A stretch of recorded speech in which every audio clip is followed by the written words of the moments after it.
ఈ ఆవులేగ వచ్చేసి పిల్లారం village, Vikarabad district, Vikarabad mandal, Telangana వస్తుంది. ఇలా కనిపించేది కొలాను రాత్రి దొంగలు ఎత్తుకపోయారంట. 25వ తారీఖు జూన్ రాత్రి ఎత్తుకపోయినారు.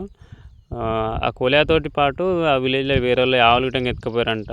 ఎవరు తీసుకుపోయారో తెలియదు. అక్కడ చుట్టుపక్కల కానీ ఎక్కడైనా ఏదైనా మార్కెట్లో కానీ ఎక్కడైనా కనిపిస్తే కొద్దిగా వాళ్ళకి చెప్పండి. వాళ్ళ నంబర్ వచ్చేసి కింద పెడతా. కొద్దిగా రైతులకి గిట్టంగా షేర్ చేయండి. అటు చుట్టుపక్కల విలేజ్ వాళ్ళకి గిట్టంగా అందరికీ కొద్దిగా షేర్ చేయండి.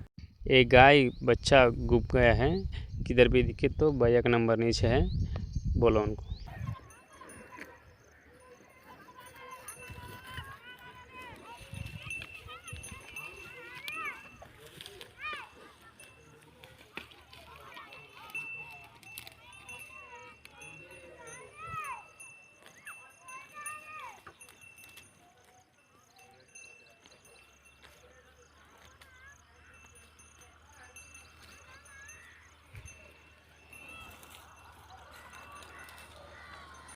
మా వీడియోస్ నచ్చితే లైక్ చేయండి, షేర్ చేయండి, సబ్స్క్రైబ్ చేసుకోండి.